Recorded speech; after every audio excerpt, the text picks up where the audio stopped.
6 دعوات تجمع لك الخير كله. قال صلى الله عليه وسلم: اللهم إني أسألك الهدى والتقى والعفاف والغنى والفوز بالجنة والنجاة من النار.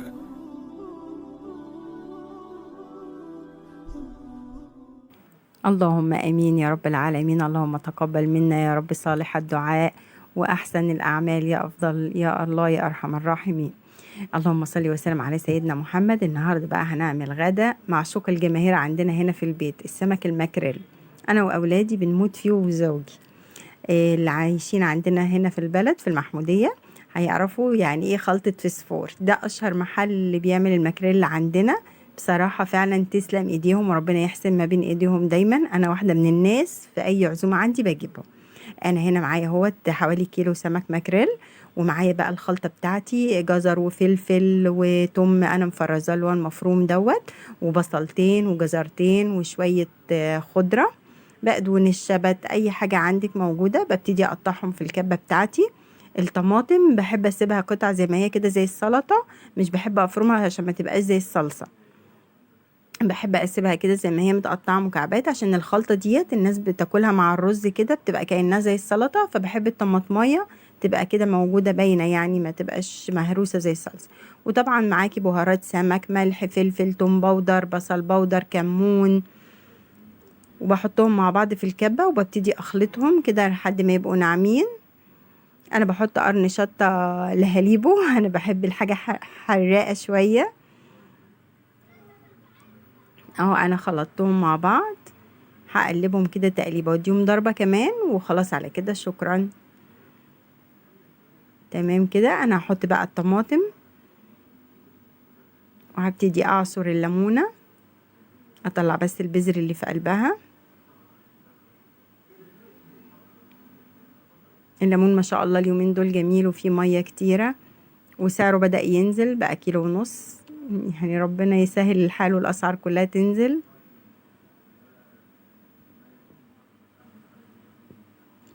هقلب بقى الخلطة مع بعضها. بصوا حاجة بقى فسفور فعلا ضرب نار هبتدي احط شوية زيت في الطاجن بتاعي اللي انا هعمل فيه. انا مفتحة كده البتاع، أنا طبعا جبته وغسلته ونضفته كويس، وهبتدي اعمل فتحات كده في ظهره. هبتدي احط فيها الخلطة، وهحط برضو في قلب السمكية من جوه. انا طبعا منضفاها كويس، وهحط حبة كده في القعرية بتاعة الطاجن، وهبتدي احطها. على فكرة انا بقفله بخيط، بس انا ما صورتش الفقرة دي معاكم يعني. هنا هما ولادي هو تقليد كده جواهم ان هو لا يا جماعة، ما هو محطوط جوا الصينية مش هيهرب، عايزينه زي المحل مربوط بالخيط. خلاص ماشي نريحهم بقى احنا موجودين عشان سعادتهم، ربنا بس يقدرنا يا رب كده ونسعدهم. هبتدي بقى احط الخلطة اللي باقية كلها حواليه. طبعا الكمية حسب اسرتك، انت بتعملي اللي يكفيكي ويكفي اسرتك وامكانياتك. انا جبت كيلو بيبقى كويس، لان هو السمك ده ما بيتشبعش منه. ده شوية خل، احط على كل سمكية كده حبة، وهبتدي احط بعض شرايح الليمون والفلفل الاخضر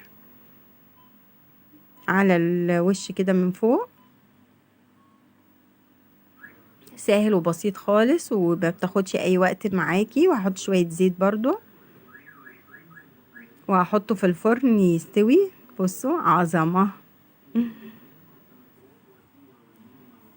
انا بقى بعد ما بيستوي عشان تكمل بقى خلطة فسفور صحيحة على الفحم، دي من افضل الاكلات عندهم صراحة، اللي هو على الفحم ده بيبقى رهيب. بعمل برضو فحمية على النار، بحطها كده في وسط الطاجن واحط عليها شوية زيت واقفل الفويل بتاعي. وتمام على كده بألف هنا وشفا، هيعجبكم جدا. الفحم كمان بيخلي ريحة السمك جميلة قوي. ده غدانا رز ابيض جنبه سلطة وبابا غنوج، والتقديم كده بشوية ديكوريشن بسيط، حاجة كده على قد الايد زي ما بيقولوا. بس السمك زبدة وجميل اهو. بصي الخيوط بقى باينة اهيت.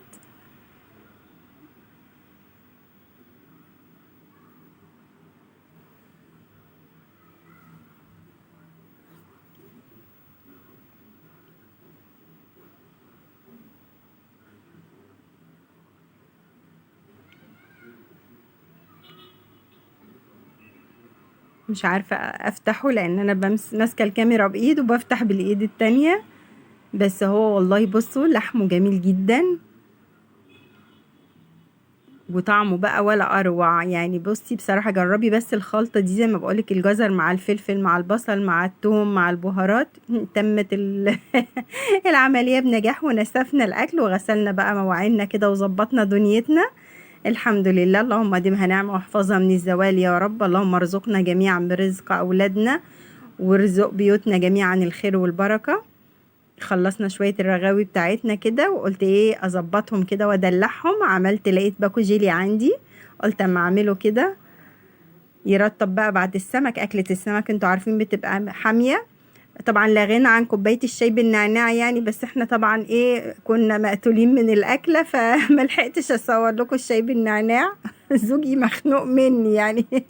انتي كل حاجة تصوريها حرام عليكي، فعديت بقى كوباية الشاي النوبادي. بس طبعا لازم الشاي بالنعناع بعد السمك. عملت بقى الجيلي، حطيت كوباية مية وحطيت عليها معلقتين سكر ونزلت كوباية باكل الجيلي كله وقلبته. هحطه بقى على النار وهقلب فيه لحد ما يغلي. طبعا الجيلي كلنا عارفين هو بيتعمل ازاي، اهو هيبتدي يغلي. بس لازم كل شويه اقلبه علشان تبقى طبعا عارفين ان الجيلي ماده الجيلاتين دي ممكن تتكتل، فلازم تقلبيها على طول علشان خاطر يدوب معاكي. لما بيغلي خالص بقى بطفي عليه وبزود كوبايه تانية بتكون ساقعه. اهو شفتوا غالى خالص اهوت. هبتدي بقى اطفي عليه واحط الكوبايه،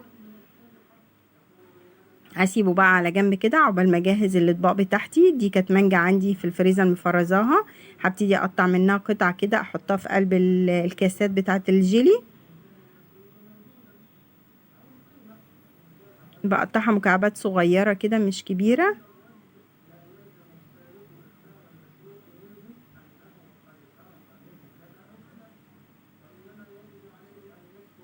اللهم صل وسلم على سيدنا محمد.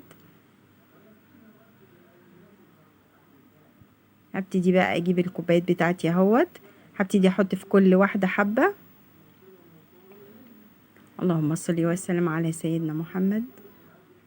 هبتدي بقى انزل بالجيلي في كل كوبايه شويه. انا بعمل 4 كوبايات على قدنا انا وزوجي واولادي زياد وجودي، ربنا يبارك فيهم ويحفظهم هم وكل اولادكم يا رب جميعا. قولوا امين.